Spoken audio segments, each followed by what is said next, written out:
Here's your news for October 16, 2019. We're starting off with some huge news from WWE today, as the company has confirmed that Eric Bischoff has been replaced as Executive Director of SmackDown by Bruce Prichard. In a statement, WWE confirmed the news, stating, WWE today announced that it has named Bruce Prichard the Executive Director of Friday Night SmackDown, reporting directly to WWE Chairman and CEO Vince McMahon. Prichard will oversee the creative development of Friday Night SmackDown on Fox and ensure integration across all platforms and lines of business, replacing Eric Bischoff.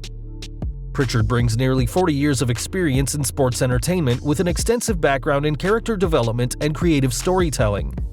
Over the course of his career, Prichard has served in a variety of roles including announcer, producer, agent, and on-screen personality.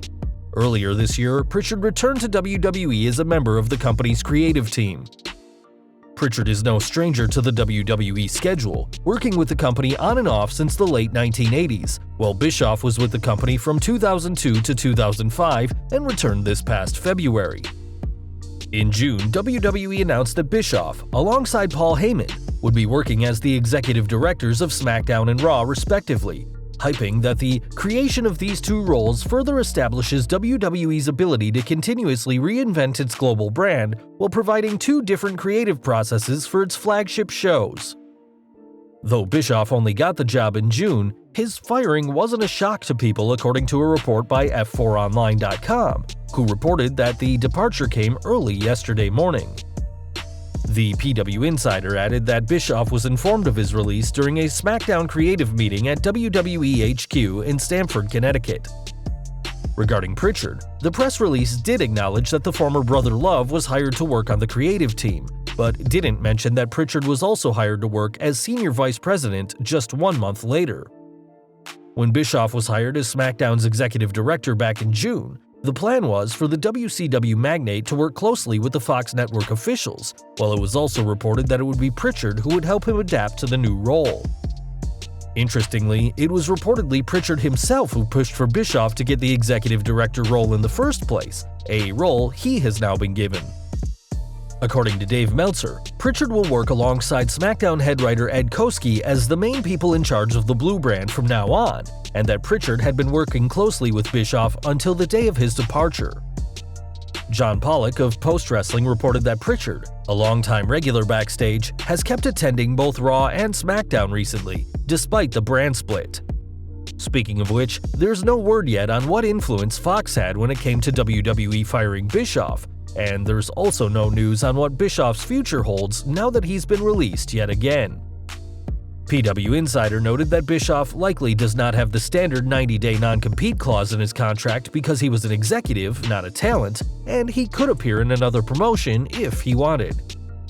What we do know, however, is that Bischoff recently moved his family from Wyoming to Connecticut to be closer to WWE HQ, and it's currently unclear whether they still have their Wyoming property or if they'll be staying in Connecticut. According to Brian Alvarez of Wrestling Observer Live, Bischoff wasn't exactly the most popular person on SmackDown, and there were some people working under him who wanted to quit. Bischoff was allegedly hard to get in touch with and difficult to find backstage, though Alvarez said that Eric could often be found in catering and barely did anything productive backstage. Critics of Bischoff have also claimed that he didn't know many of the superstars and wasn't making an effort to learn. Bischoff himself didn't exactly help himself on this one, admitting in interviews that he had to spend a lot of time catching up with the product that he wasn't too familiar with. On Wrestling Observer Live, Alvarez said that he'd heard zero good things about Bischoff, and that his sources claimed that Bischoff would show up for meetings and then quickly vanish so no one could talk to him. When Bischoff couldn't be found, folks backstage would reportedly claim that Prichard was the one actually running the show, which must have helped WWE when they were deciding Bischoff's replacement.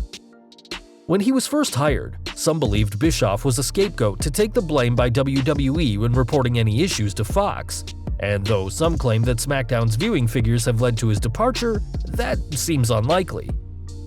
For starters, SmackDown has only been on Fox for 2 weeks now, and while the October 4th debut did an impressive 3.88 million viewers, it was naturally expected for the week after to drop considerably. Bischoff may be gone now, but according to Dave Meltzer, he may be the first of many expected releases and changes, though it seems Eric is putting on a good public face, as he took to Twitter to show his support for his replacement. It's unclear what the future holds for Bischoff now, but with so many former WWE superstars already in AEW, could the former executive director be next? Only time will tell. Bischoff's departure may be the big news of the day, but there are other stories, one of which concerns Universal Champion Seth Rollins. According to Dave Meltzer, Rollins is not scheduled backstage to work 2 matches at WWE Crown Jewel later this month, and will be removed from the Team Hogan vs. Team Flair match he's currently in. On this week's Raw, WWE announced that Rollins will defend the Universal title once again against Bray Wyatt, this time in a Falls Count Anywhere match. Rollins, who is currently captaining Team Hogan with Rusev and Ricochet, will reportedly be removed from the match in the coming weeks, though the exact reason is unclear. Whoever replaces Rollins will have a tough time, as Team Hogan will face Team Flair's Randy Orton, Shinsuke Nakamura, King Corbin, Bobby Lashley, and a mystery opponent on Halloween night at Crown Jewel. Well, this week's Raw may have seen the end of the on-screen 2019 draft, but that hasn't stopped some superstars from still getting moved around. On the WWE Backstage special preview episode that aired last night, Triple H confirmed that Alexa Bliss and Nikki Cross had been traded to SmackDown, though we currently don't know what Raw got in return. Joining the Blue Brand's women's division, Bliss and Cross will join SmackDown Women's Champion Bayley as well as Lacey Evans and former 24/7 champions Tamina and Carmella. Bliss and Cross are no strangers to gold themselves, holding the WWE Women's Tag titles from the August 5th edition of Raw until losing the gold to the Kabuki Warriors on October 6th at Hell in a Cell. In addition, Bliss is a 5-time women's champion as a singles star, being the first woman to capture the women's gold for both Raw and SmackDown. During the draft, Bliss was a 3rd-round pick, while Cross was chosen by Raw in the 4th round of the first night of the draft on October 11th. The official launch of WWE Backstage will begin on November 5th at 11 p.m. Eastern on FS1, so fans should expect plenty more surprises from the new show very soon. While this latest WWE Draft has brought some excitement back to Raw and SmackDown, the execution of the draft has been panned by both critics and fans. During the 2 nights, WWE tried to make the draft seem like an actual sports draft, complete with competing war rooms for Fox and USA, but it ended up looking nothing like an actual draft, and instead was Stephanie McMahon announcing a few names in between matches. This poor execution has been reflected in the viewing figures, which showed a general lack of interest from fans, and a desire to see far more interesting sports programming at the time.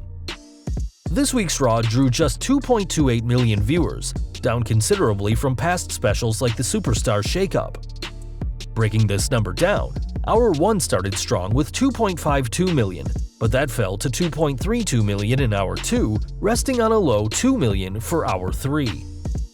It's interesting that fans hated on the wildcard rule, but also seem to be hating on the draft, and WWE will have to think of something big to get fans back on board. One thing the company has coming up, though, which has already been met with controversy, is Crown Jewel, which will take place on October 31st. In one of the most high-profile matches, boxing star Tyson Fury will take on Braun Strowman, and according to reports, is set to make $15 million from one match.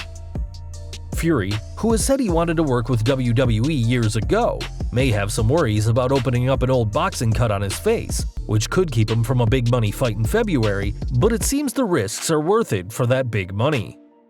While Fury wanted to work with WWE in the past, it seems WWE have only now been able to afford him thanks to the deal with Saudi Arabia. Fury's boxing promoter has said that he wasn't told about the deal ahead of time, and although there is plenty of worry about Fury getting hurt before his fight in February, the Gypsy King has recently been spotted in the Performance Center. As for Strowman, we can't imagine that he'll be getting paid nearly as much, though it's likely he's been told to pull his punches ahead of the fight. Though Fury will be making his WWE debut in Rida, he isn't the only one, as Cain Velasquez will challenge for the WWE title against his old UFC foe, Brock Lesnar. Speaking on the Ariel Helwani show, the now-retired fighter said he is still going to work for AAA, and has one more appearance for the Lucha Libre promotion that WWE has allowed. He said, "AAA, I'm still going to compete in one of their shows. "That is just awesome that WWE went ahead and gave me the green light to compete in one of their shows at AAA's choosing." Velasquez was supposed to appear at a recent AAA show in Los Angeles before the event was canceled. Now it seems that the former UFC heavyweight champion still has one more commitment before he fully joins WWE, and that the company is giving their support to the venture. Back to Raw now, and Bray Wyatt continues to be one of the most intriguing stars in recent history, despite losing a great deal of momentum over the last few weeks.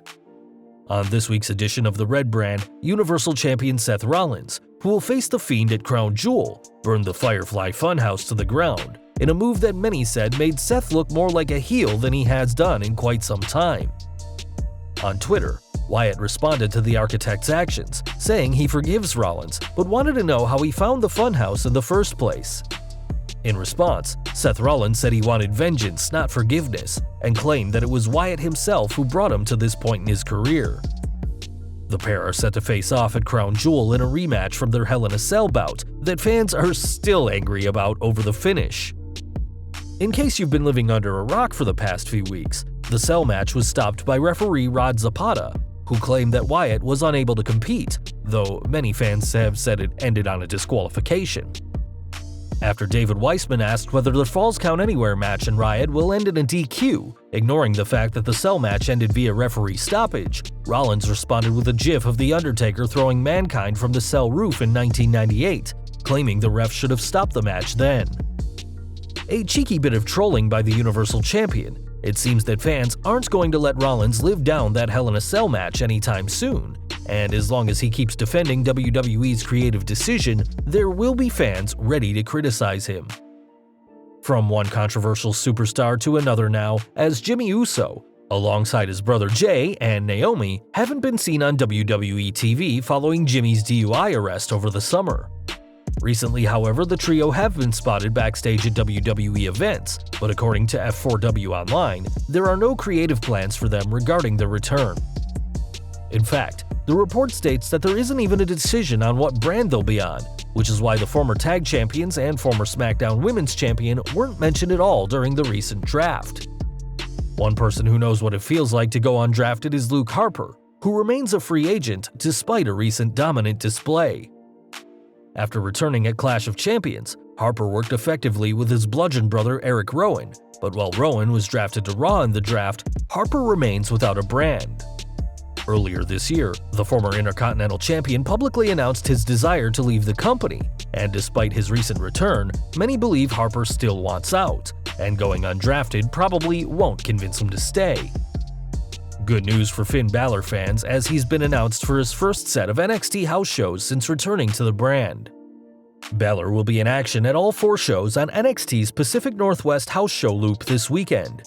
The locations for the show are October 17th in Portland, October 18th in Seattle, October 19th in Vancouver, and October 20th in Kelowna.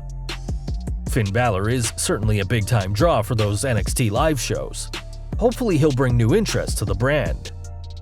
And finally today we're looking ahead to December, as the holidays are just around the corner. Anyone who's worked on Christmas Day knows that it can be a depressing time to say the least, but it seems WWE superstars will get to spend a few more days with their families this year. According to WrestleVotes, the December 23rd edition of Raw will be pre-taped on December 17th in Sioux City, Iowa, which will allow the entire roster to get a break from the 22nd to the 26th.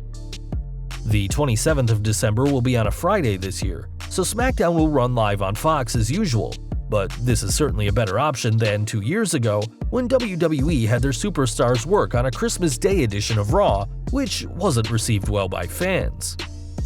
Instead, it's great to see WWE allowing their superstars some time away to enjoy the holidays at home with their loved ones, and we're confident that a few days in the Performance Center will help them lose those extra holiday pounds.